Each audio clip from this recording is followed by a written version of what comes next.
What's up, everybody? Welcome to the post-game show. I'm your host, Franklin Miller, joined by good coworker friend Chris Denson. Tough loss tonight for the Phoenix Suns as they fall to the Denver Nuggets by 20 today. Yeah, it was just a tough loss. I will say though that I saw this coming. No mean to toot my own horn, Chris, but um, Denver is a different beast in that home crowd with that altitude, and Jokic did Jokic things with a triple double. Bruce Brown had a great game off the bench, and dare I say, they won the mental game by getting in the Suns' head a little bit, especially in the second half. So, what are your thoughts, Chris, on this horrendous Tuesday night? I don't think I remember saying that Phoenix would win. Did I say that? Yeah, you did. I don't remember Yeah, that. you did. Uh, Yeah, you you did. know, Last one. and I'm not gonna say it's completely him, but I didn't expect two off-brand games from Durant in a row. Like as far as his efficiency, his aggressiveness, trying to get going in that, right away from the jump. I didn't expect that twice, and it happened Yeah. twice. He got off to a slow start, and I don't like to make stuff correlate, but it does transition over to the other guys who are feeding off of your energy or feeding off your lack of energy. Um, so I kind of knew probably in the first quarter that it was a it. I obviously there's three quarters to play still, but I kind of knew in the first quarter. And then the second quarter came, and I'm like, okay, wait, maybe they'll. And then the third quarter came, and that was just bad business. So yeah, I think it'll still go to seven. I think we'll go back to Phoenix, and I mean Phoenix. We'll go back to Denver. Now I don't know if we'll win, but I do believe it will go back to. I just don't see Booker allowing them to, because I just can't really say Durant anymore. But I don't see Booker letting them lose on the home court. I don't see that the way he's played. No.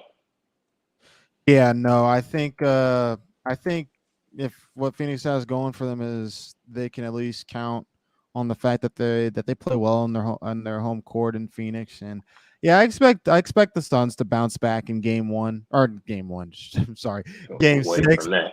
Game 6. I expect to come back and win and bring this back to Denver. The question will be is if Chris Paul will be healthy. How much of a difference would that make for them? I would also like to say that I think their shooting woes in general at home is just way better than it is on the road because for whatever reason they cannot shoot the ball worth anything in Denver. I don't know if it's the altitude. I don't know if it's fatigue. I don't know what it is, but they shot 33% from three again today. They um they didn't crash the boards as well as they should have. I just thought Denver was a little too fast certain areas tonight. I also think transition wise, defensively, it was terrible, especially in the first half, which is what kickstarted this whole thing. They got back in the game, but it just was they went on a total blunder in the third quarter, which allowed Denver to have complete control of this game. So that's something they got to clean up going back to Phoenix for game 6 and take it from there. Yeah, I mean, you kind of said it in a nutshell. There were 17 fast break points in the first quarter. And I even noted when that happened, if you allow 17 fast break points in the first quarter, um, you're not heading off to a good start. You mix that in with Durant not shooting too well. The transitional defense was something that we saw was an issue in game one, like from the start. Monty Yep. even addressed it. Um, Kind of got a little bit of a hamper on it in game three and four. And then tonight they just blew the lid back off. I mean, it was so bad to a point that, I mean, I honestly thought Murray did have more than he did when I finally was done watching it and I'm looking and I'm like, man, it just felt like he had so much more. But Yeah. um, yeah, that transitional defense was crazy. Michael Porter Jr. getting off to 14 points in just the first quarter alone. Um, is something you expect from Jokic, but if you're getting that from Michael Porter, it's probably going to be a night. Um, the defense just wasn't all the way locked in tonight. Yeah. So it definitely is an issue. Did like what I saw from Terrence Ross, going into the second half, kind of like the end of the third, going into the fourth, um, able to hit like some pretty big 3 pointers to try to give a little life into it. And that's just something that you have to have on a consistent basis, right? Yeah. You need that from him, from Warren, from uh, all those guys, literally, just because the Nuggets continue to show they can go that deep. Like it has, their bag has no end to it. It really doesn't. I want to say Bruce Brown was pretty effective tonight. I forgot how many points he had, but he was pretty effective off the bench. Um, it just wasn't a good performance all the way across the board. I mean, Booker didn't have his best night either, and I'm not ragging on him, and the only reason for that is just because he's been everything and more, for game 1 through 4. So I'm not going to beat him down too hard on that. But yeah, pretty, pretty big of a letdown with that. And then obviously it was a pretty chipper game. So there was a lot going on with that. But yeah, do see that you do have um, some of those tweets up from the game, just some important stuff that did obviously happen throughout the game. I Yeah. know one of them particularly being that in general with Monty Williams responding to the whole Jokic Durant issue. Yeah, So this is a video that a good friend, Dwayne Rankin on AZ Central got. Let's see if I can play real quick.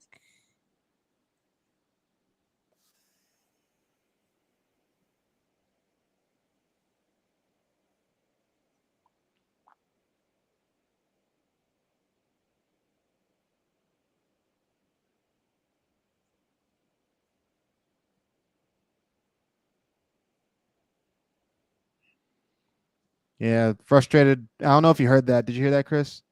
nah, I didn't hear it. Okay. Well, yeah, it was a frustrated Monty Williams right there, just discussing about um how tough it was tonight for Phoenix in general.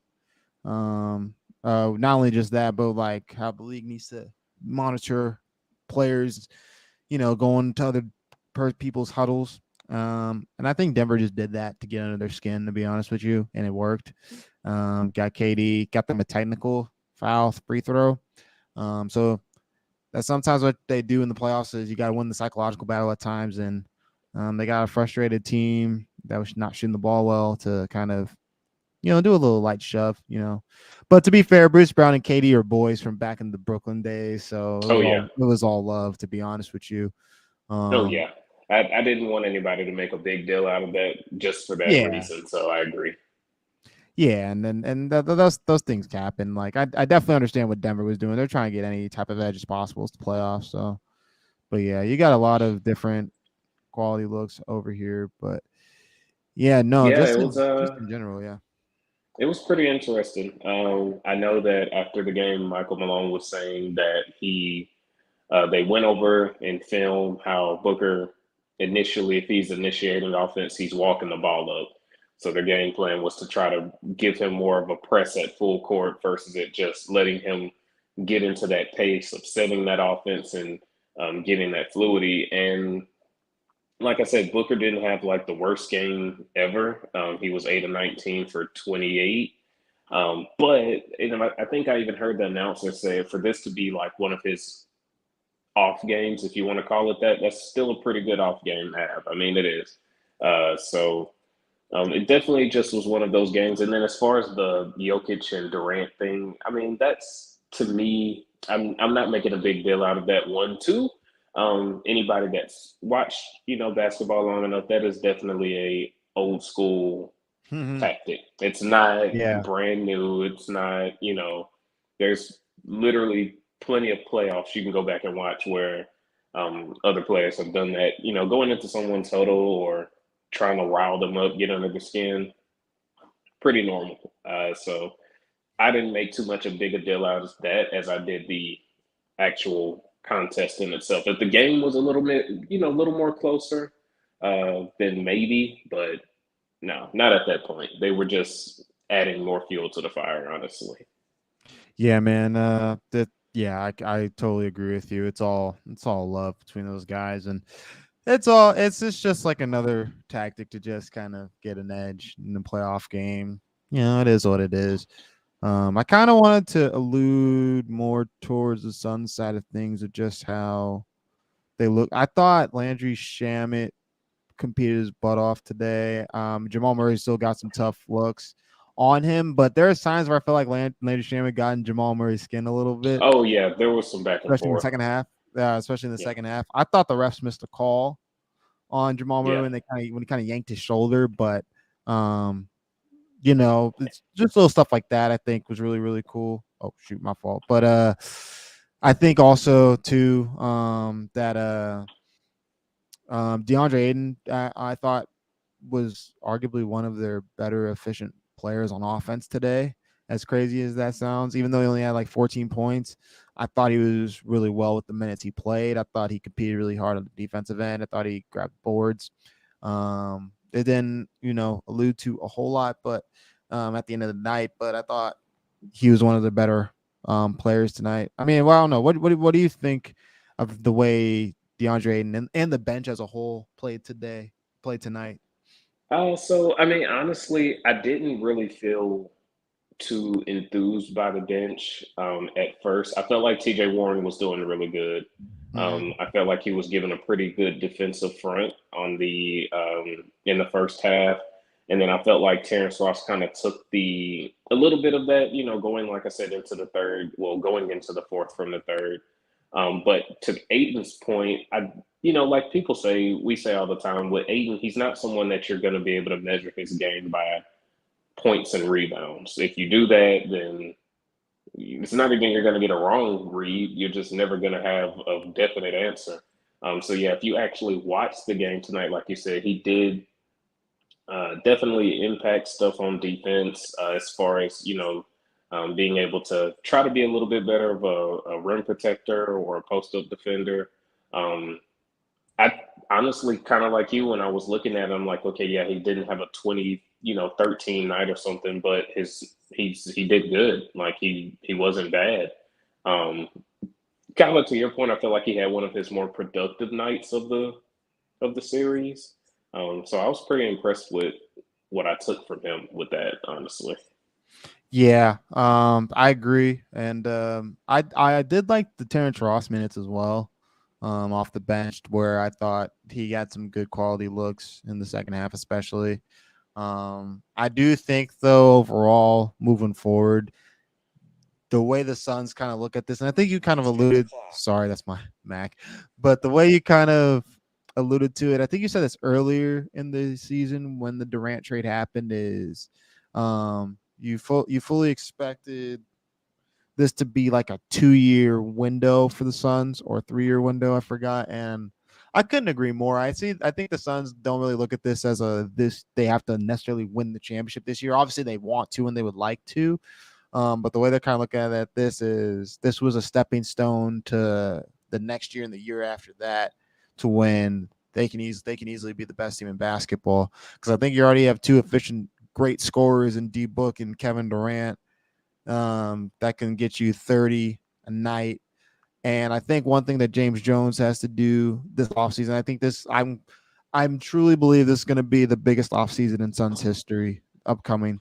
Yeah, Regardless of what happens the rest of this series or the rest of this season, this is going to be the biggest season for the Sun or off season for the Suns. You got to figure out your point guard of the future, and they got to find the right pieces off the bench to help space the floor and help these guys out a little bit more down the stretch. So I think it's going to continue to head towards that direction. But series ain't over. I expect the Suns to win Game 6, and who knows in Game 7.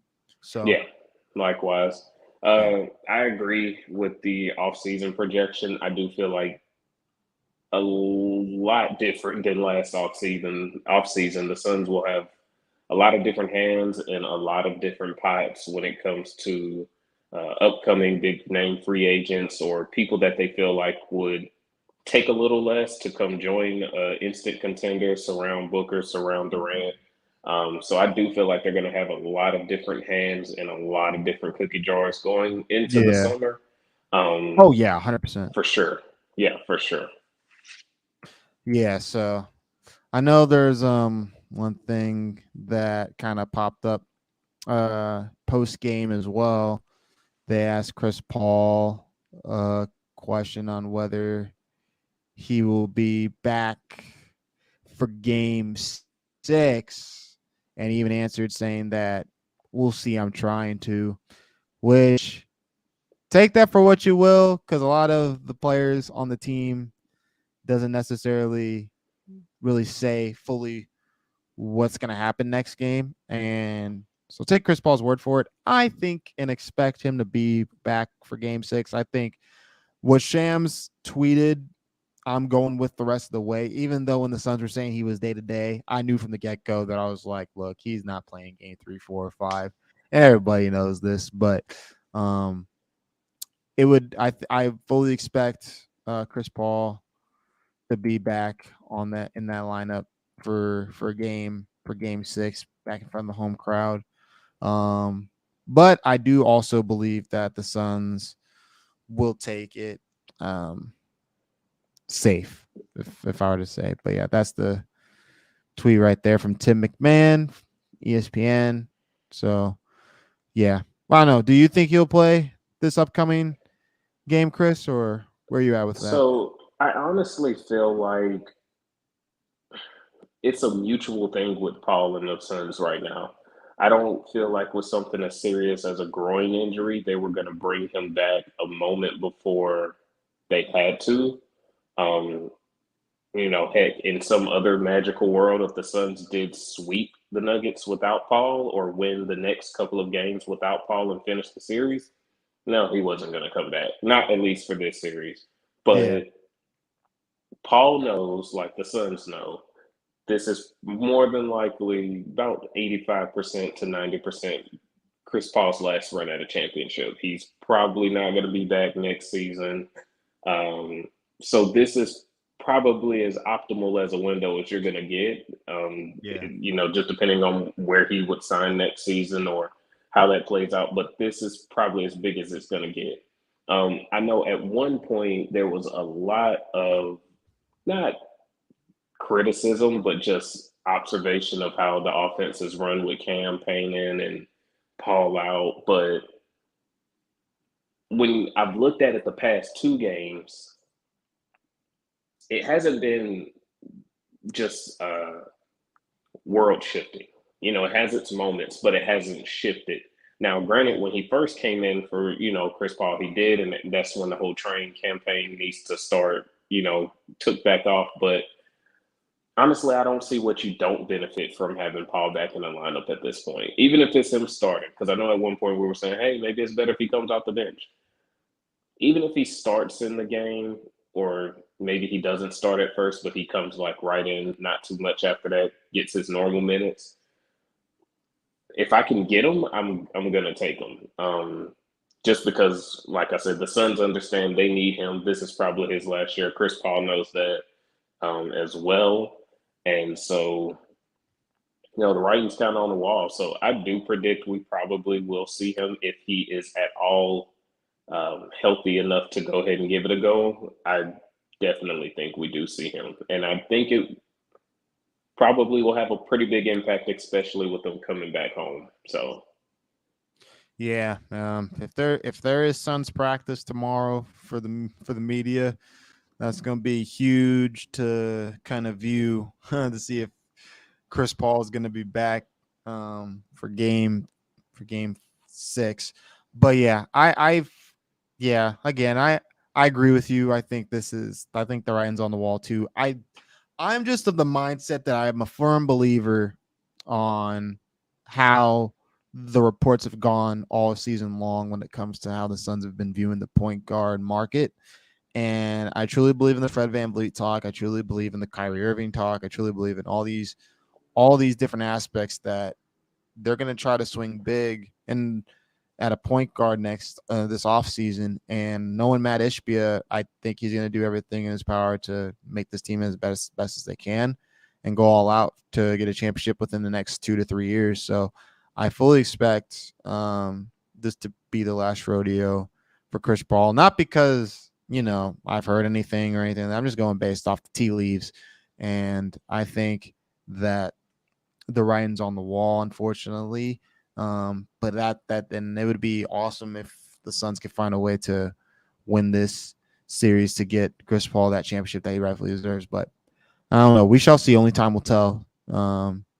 So Yeah, I mean, and I can't say, okay, Matt came in and he's the sole reason that, we got Kevin Durant. Kevin Durant had been long coveted by us even before he went to Brooklyn, but definitely after all that happened in Brooklyn. So we were going to try to make a way to get him. Now, us getting Matt in that spot definitely went on and accelerated that this season beyond us saying, okay, we missed out on him. We'll hit, try to swing on him in the off season.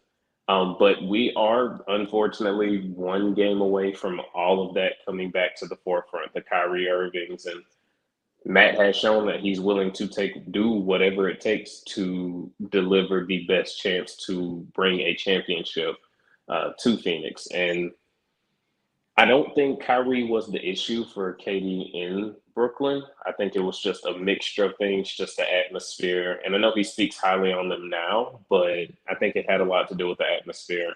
Um, I think you just have to, look at it for what it is. It is going to be a pretty big offseason.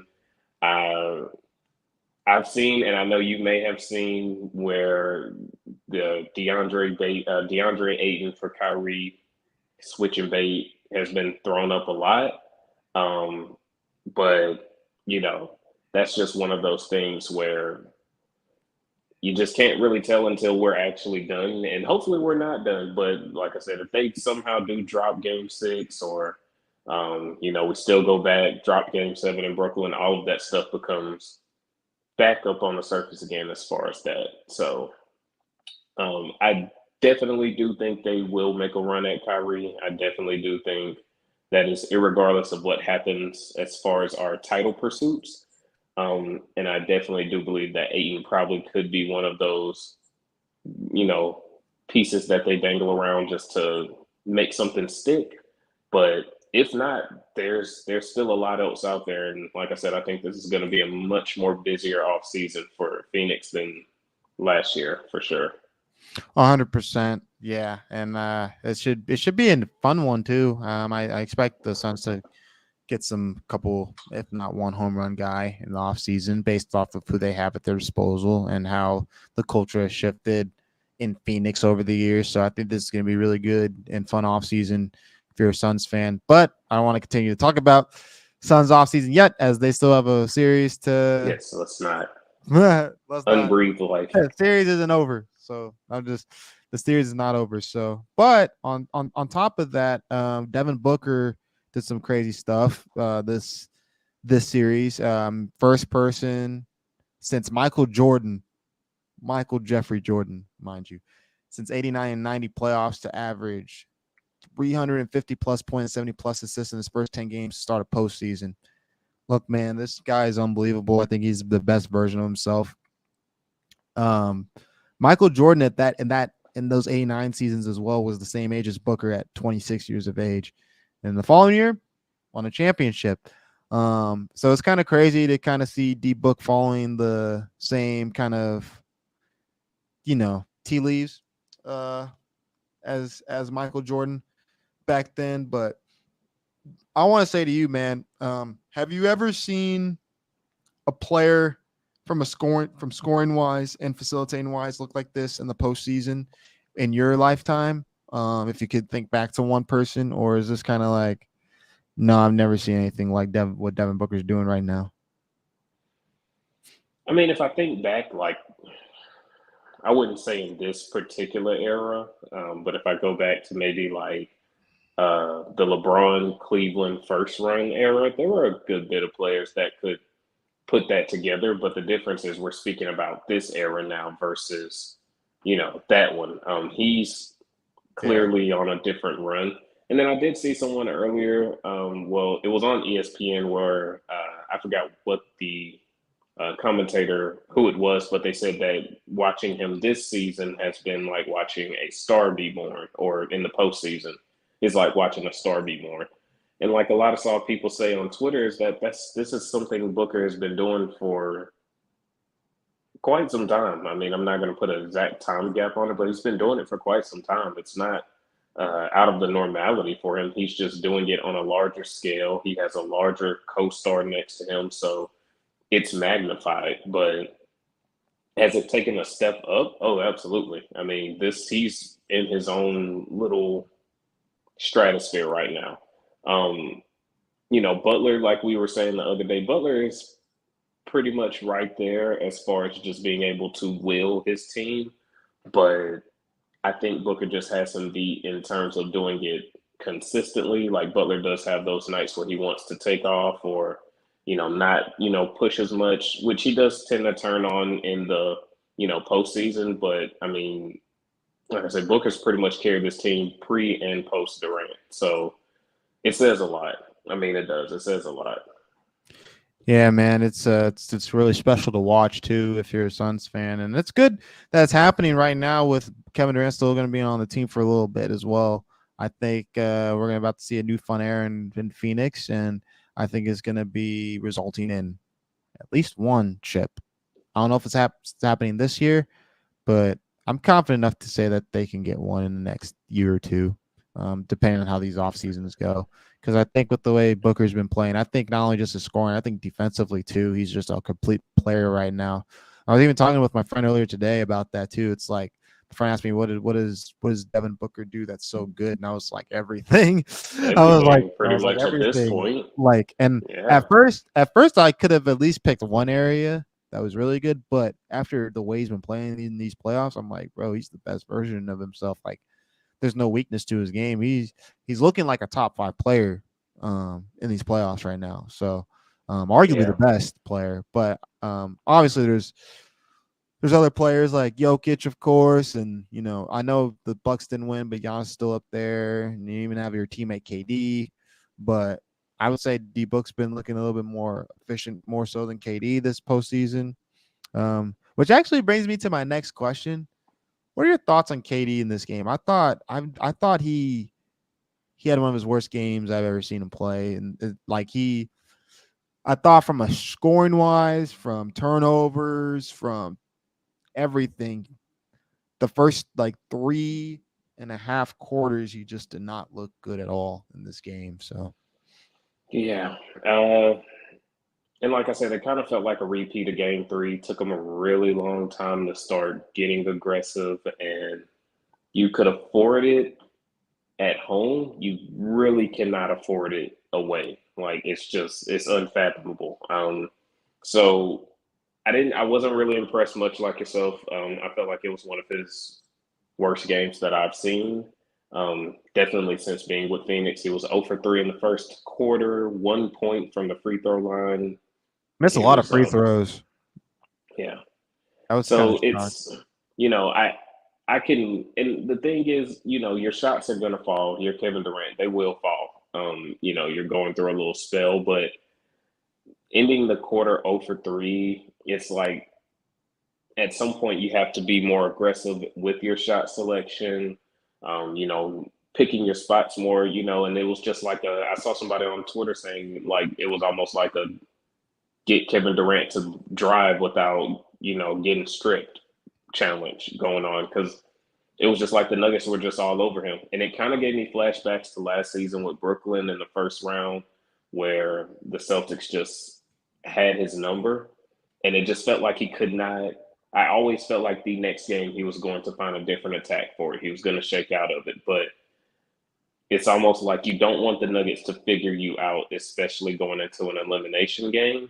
But for him to have two back-to-back performances that he's had, it's pretty disappointing. And I think a lot of people, myself included, are going into game 6 saying if Booker doesn't, drop 30, 40 some points, do the, crazy numbers that he's done, 8, 9, 10, 11 assists, something like that, we might be out of there. And that's just off the fact that he can't do it alone. And it's not to discredit anyone else. It's not to discredit Durant, but they're just not a team. Denver's just not a team where you can just afford to have one guy pretty much doing everything. They're so far from that. And it's just because they have so many different ways that they can attack you. I said the other show, I feel like Michael Porter Jr. is going to have a game tonight. He had a game. It was either going to be him or Aaron Gordon. Either You one did of say them. that. And literally first quarter, 14 points. He's not even their second go-to guy. He's not even the second go-to guy. On most nights, he's not the third. So when you have that availability like that to get somebody to do what he did, and you're not necessarily getting that reciprocated in Phoenix besides Booker, um, you're gonna have games like this. Yeah. So, much to your point, they do have a lot of figuring out to do. There are a lot of pretty uh, flashy names on the market, and then you have your guys that will be able to come in and help fill voids. I know there's a lot of pipe dreams. Kyrie Irving is kind of up there in the pipe dream. I don't think it's a Definitely a complete pipe pipe dream. dream. Definitely a pipe Yeah, dream. it's definitely But up there in the they're pipe definitely dream. going to swing for the fences on that, though, regardless. Oh, I think we're going to see some of the craziest names attached to the Suns, outside of someone like Russell Westbrook or something like that. I see us probably looking at Chris Middleton, and these are all just fielding the field calls, not oh we have serious interest. It's about to happen. It's just we're going to put a filler in with every high quality player that can instantly harden our chances of being the clear cut contenders going into next season. Um, definitely a lot of guys that they can look into. Um, One of my favorite guys, Nikola Vucevic, is going to be available. You got Harrison Barnes coming off the market. Yep. Um, it's some guys out there, man. I mean, it really is. And once again, it's selling them on what you're doing right now, which makes all the difference. But we'll see, man. We shall see. And yep, this is your piece right here, man. I thought it would be cool to kind of just digest even more and like what happened and yeah, like transition, like you said, transition defense was horrible in the first quarter.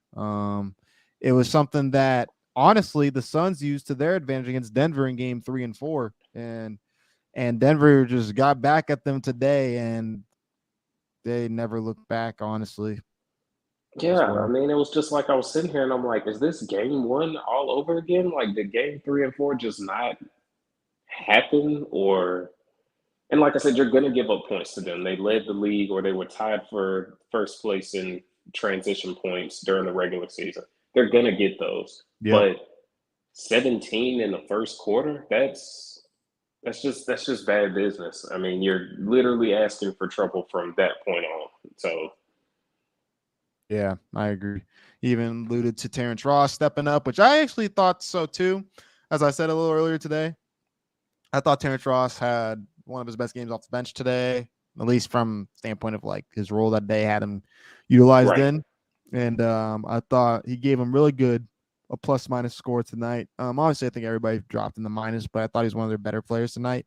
I thought he gave him a really good juice off the bench with spacing, which was really good. And also, like you said, Nugget stars showed up to play, and that's really what it comes down to, especially in your home crowd. The Nugget stars made the wide open threes. The Sun stars missed their wide open threes. That was kind of the microcosm of the first half. That was the microcosm of the game in general. And we sit here now down 3-2. That's why home court's very important. And They feed off that crowd. I think one of the outliers, like I said, was you didn't have the games that you expected from certain people. I said Yep. last show, I literally was like, no, Jokic isn't going to have another 52, 53-point game. But will he Yeah. still come in and give you a high 20, mid, rebounds, right in his level of rebounds, right in his level of assists? Yeah, he Yeah. definitely is still going to do that. And that's what took place. Like I said, Jamal didn't have his breakout game that we thought he may be in due for, but he still was pretty effective. I mean, he had 5 rebounds, 6 assists, so he was still pretty effective. Um, And now here we are, like you said, we are going into an elimination game. And I think a lot of people are looking at it as in we're, and it may be just because of the talent that we boast, but I think a lot of people are looking at it as we're going into a home game versus we're going into an elimination game. When that's Yeah, the reality, that's a great way of putting it. It's a great way of we're putting it. we're we're going into an elimination game. I think that needs to be the mindset of everyone. Yep. That's just what, and it's probably going to be an all-out war. I can expect that. I don't think it's going to be a high-scoring game. I really don't, just because of the intensity that's going to be up. Um, but it's still an elimination game. Yeah, and I think to Phoenix credit, I think they're going to come in with the desperation kind of vibe like they did in Game 3. But I also think Denver's going to come in with a we're not trying to go back home. As much Yeah, as they are confident in how they play at home against this team, they're like, nah, no, we're trying to, yeah, if yeah, we're we trying to finish it stick it off, to we them. rest, and then we wait for, more than likely the Lakers to, see what they're going to do with the Warriors if they can finish them off, and we get our extended rest, and that way we can be ready for that. I really do think that's, and, one person that really instills that in them, pretty hard, and I do envy his persona, is Malone. As a Mm-hmm. coach, he's Oh, just I love Michael Malone. he's very hard nosed. I mean, he's very Yep. hard nosed, but you need that with especially today's players that can get complacent, that can get, comfortable in being up 3-2 and like, oh, we can take a little bit off the gas pedal and we'll be okay. He's literally not letting them think that. Even when they had pretty decent leads and they may let a play or two slip, he's calling the timeout. Let's get it right. Get back Yep. to it. So I don't think he's going to remotely let them go into that game thinking it's a game six versus telling them picture it's a game seven. And we need to exude that energy. And the only thing you can hope is that the same is being said over here. Is if it is or isn't, we'll just have to see. Yeah. But they're clearly adjusting on the fly. The fact that they're adjusting to, like I said, Devin Booker's half court approach, things like that they know prove to be deadly to them being able to sustain a lead or get a lead. I mean, that's all it's about is adjustments. Yep, and they're gonna have to make plenty of those for Game 6 on Thursday night, which I'll be there. By the way, I will be there, front and center. Hope that the Suns can advance this season because I'm tell you what, Chris, I don't want this season to end. I've been loving going to these games. Playoff atmosphere is amazing. It'll be amazing again on Thursday. Fans will be up and ready to go Thursday morning. This Oh yeah. whole city of Phoenix is about to be just out going, like getting ready for war almost for this game.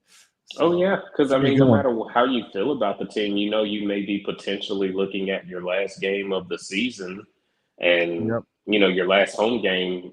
Either way, if they go back to Denver and whatever happens, so Yep. yeah, you're just trying to live another game at this point. So I expect if you factor that in, I expect Phoenix can probably close them out in six. I mean, in the game six, just because of the atmosphere is going to be higher than it's probably been all season.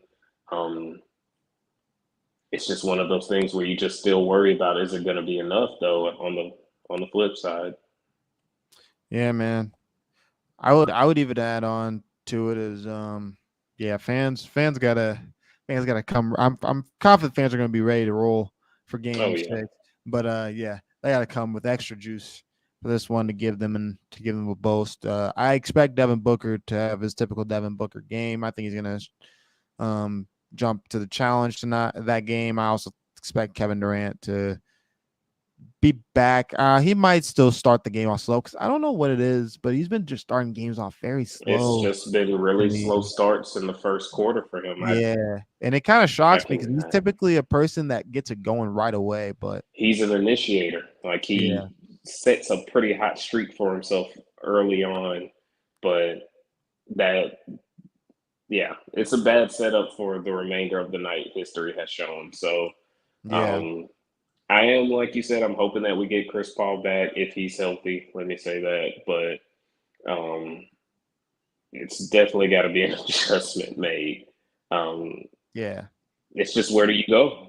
I think that's just the thing. Is we talk about. I think our thing this season was having Josh Okogie and Torrey Craig be those interchangeable defensive guys. Denver has interchangeable all around guys.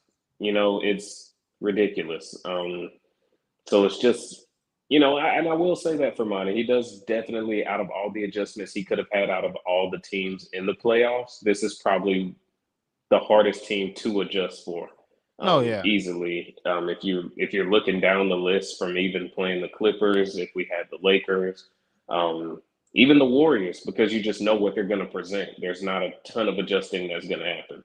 You just Yep. really don't know what Denver's going to throw at you. You really don't. They can go in a myriad of ways, so it's going to be interesting.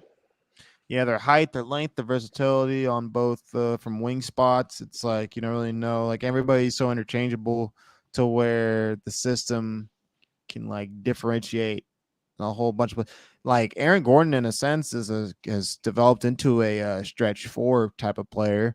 You have Michael Porter Jr. who is streaky shooter, but when he's hot like he was tonight, it's tough to beat them. Jamal Murray is a facilitator, but also can be a slashing scorer threat. Jokic is an all-around complete player. Christian Braun is a player that nobody talks about enough, and he competes on defense, and Yeah, I think he's amazing. Bruce Brown can get you 15 to 20 points every other game off the bench. So they got a good formula there in Denver, and it's kind of tough. And this is all with me saying, like, God forbid Contavious Caldwell Pope starts hitting threes like he did in game two, then you really don't have a chance. yeah, So, and I got worried for a minute when he hit a three tonight, and I was like that. It just felt like one of those threes where I was like, he's just gonna catch fire and not look back. And if he did yeah. that, then yeah, but that just goes back to what you were saying. It's so many different ways they can hit you from. And I mean, it may not be your favorite point guard, so I'm not going to say that. Well, not favorite, but somebody that you look upon. But they got Reggie Jackson on the bench. That too. Yep. I mean, this was a guy that was a huge usage portion for the Clippers at one point, Yeah. and they don't need him.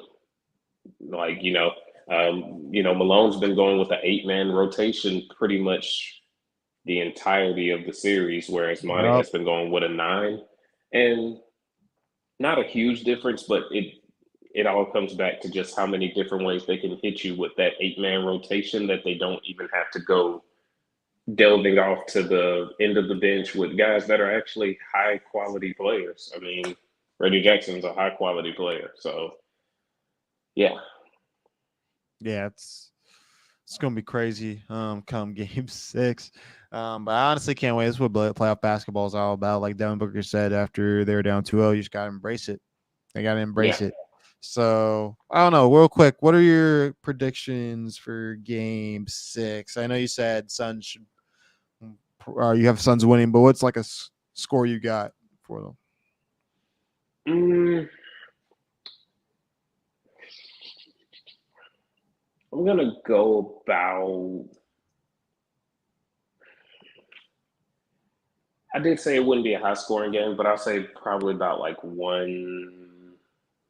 My mind is just stuck on 118 for some reason. You So could I'm be going to say right. they're going to get 118. Uh, yeah, Phoenix 118, Denver 105. I'll just Okay. 105. Um, Yeah. yeah, that's where I feel that. I feel that. I think it's gonna be. Oh my god! I almost got the. I just realized something real quick, Chris. I almost got the final score correct. For For the the game. game 5. Yeah, I had the Suns losing 118 and or yeah 118 to 99. It was 118 to 102. Dang, I was close. That's pretty Um, close. yeah, I kind of saw today coming, which is all right. So, I mean, it's not okay, So but does the Jamal Murray avalanche happen game 6? Did it get postponed? It really I wasn't actually don't. postponed, but I actually don't know. I really don't know, but all I do know is that Suns are gonna win Game 6. They're going to win game 6 and even this series up. Yeah, I'm confident that Booker's gonna have like a one of his double doubles with points and assists. I'm gonna go with 32 points, 10 assists. Yeah. Like he's gonna have to have one of those games.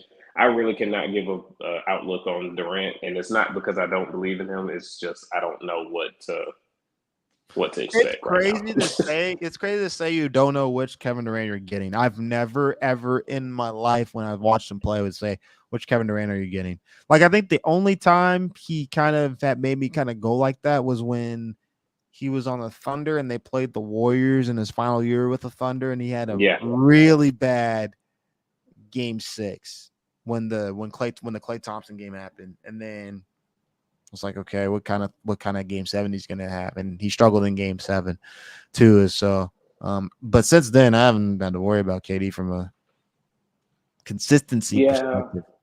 and it's one of those things. Like if you're a gambling man and you bet on him in Game 3, and he didn't, he stunk it up. You're probably going into bet on him in Game 4. He stunk it up from the field, and so you're probably going into it saying, well, he can't have that in Game 5, so you bet on him again, and kind of got the same result more or less.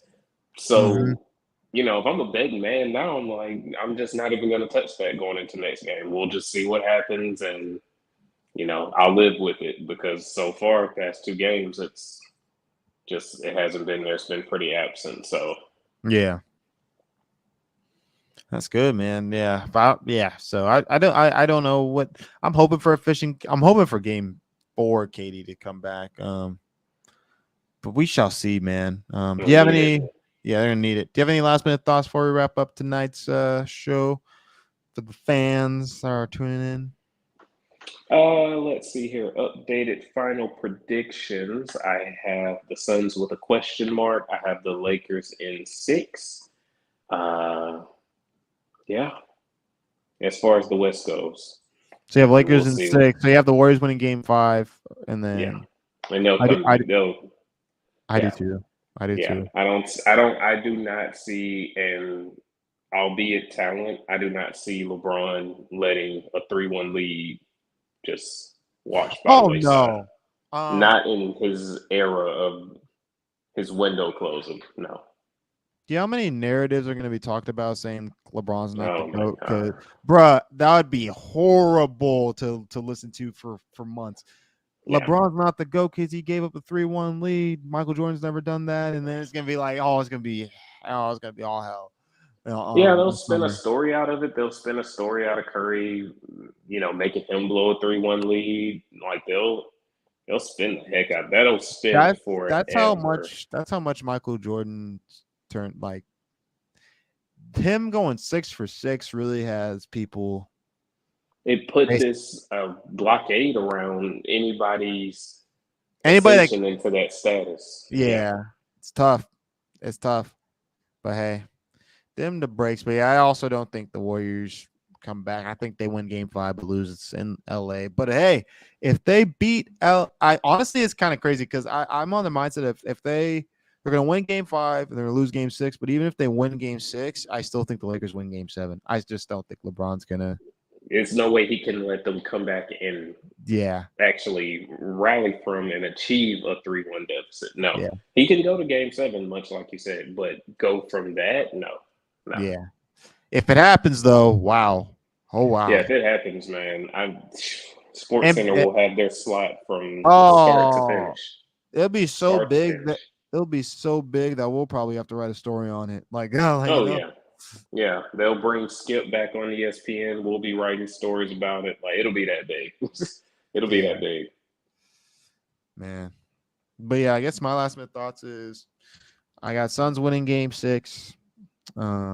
And I think that the bench Uh-oh. is huh? I said, uh-oh, a Yeah. bench prediction. Yeah, I think the bench isn't gonna have like a 40-point night again, but they will have a big impact on. I'm expecting a Jock Landale type of impact Okay. Okay. in game 6. I'm expecting like just from the glass effort wise. I think what we're gonna memorize most about game 6 is seeing Jock Landale like with his famous like scream, like the Hmm. that's gonna Definitely being in Phoenix. Yeah, definitely yeah. being in With the Phoenix. I fans getting agree. hyped. I see Jock Landale just having one of those I special will games from lean an with effort you on that. standpoint. Yeah, I will lean with you. If it's somebody off the bench, which I feel like every game it's got to be somebody. It's never like a whole, brutal teardown from the bench, but they, individually. But I feel like that somebody this game was more so Terrence Ross and a little bit of TJ, and then next game definitely I agree it's probably going to be Job. I do think Jamal Murray has a good first half. We'll see. We'll see. But that's my Yeah, prediction. First I half. feel like after a moment you run out of that like, and he's to his I'm a credit, like big he Jamal has. Murray guy. If you Yeah, don't I was gonna realize, say he's been plagued with injuries, so to his yeah. credit, he hasn't really been able to show the consistency that people criticize him for. So I think Mm-hmm. people are still kind of like leaning on that side of, oh, we haven't seen you do it a lot. We've seen you do it, but just not, but injuries do that. So I'm I want him to do good. I hate that he has to do good against Phoenix, but I would like for him to, you know, do good. If they get past us, I'm all for them. I really am. I'm all for them. If you say if Denver gets past Phoenix, you're still gonna be like, rooting for them in a sense. I mean, out of them, and it sucks because I'm saying that, and you want LeBron to, but at the same time, it's like they're clicking right now. The Nuggets this is their biggest window too. It's just as much of as it is for Phoenix. They have a pretty big window right now too. You got a lot Yeah, of top heavy teams knocked out.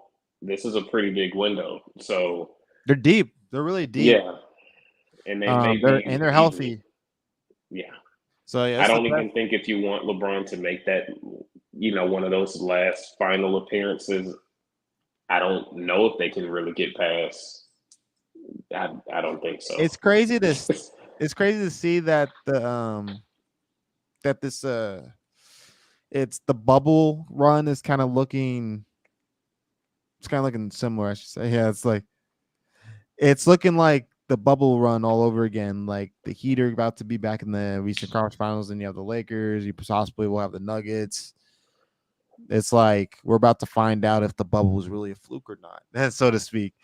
But then again, like each team is completely different from back then. I was gonna say that. Yeah, Aside from like co-stars ish yeah, a little bit, like the Heat still have Butler and Bam, Lakers still have LeBron and AD, Nuggets, Jokic and Murray. Murray. So still a little bit of the same cores, so to speak, a little bit. But yeah, definitely even for the Lakers, completely different supporting cast. Not to So mention, I think Tyler Hero will be back soon for Miami. So yeah, and I mean, listen, the Heat, they don't have a. I'm not a fan, but they do have my respect for what they did. I think they got a lot of people respect, honestly, for Eric what they Spoelstra, just did. baby. Eric Yeah, Spoelstra is that they guy, man. they got a lot of people's respect, and then doing it without Hero, and I know they didn't have Giannis, the Bucks didn't for that short amount of time, but it just looked better. Giannis was able to come back, Hero wasn't, and Hero is one of their high volume scorers. Yeah. Yeah, it can definitely put the bubble theory up to the test. That's for sure. I do agree. I don't Yup. feel like it was a fluke. I really don't. I don't think so either. Yeah, I really don't. I mean, you taking away the fans, but that just allowed for the game to be played on a more intense level. If you ask me, you're blocking everything else out. So no, I don't really think it was a fluke. I really don't.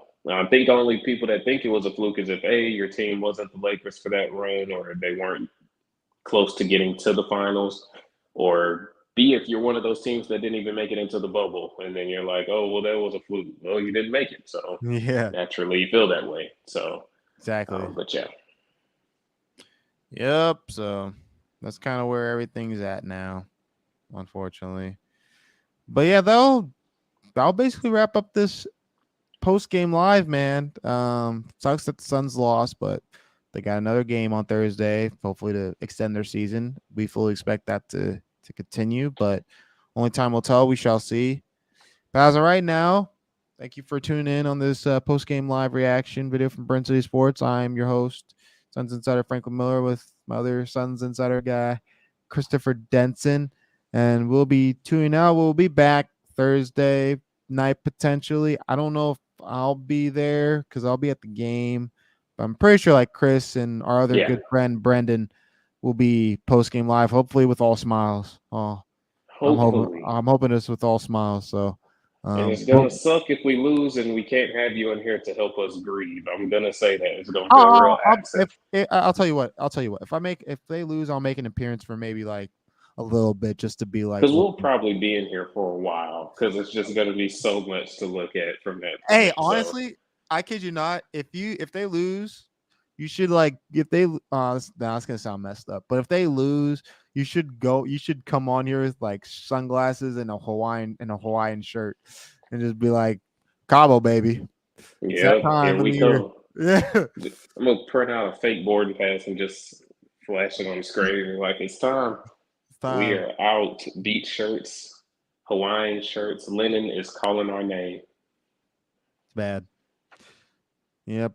It's but until then, um, well, I'm your host, Franklin Miller. That's Christopher Denson signing off on the post game live. We'll see you again Thursday night in hopes for a Suns game 6 victory. So Yes, sir. signing off. Let's do it, Chris. Let's do it.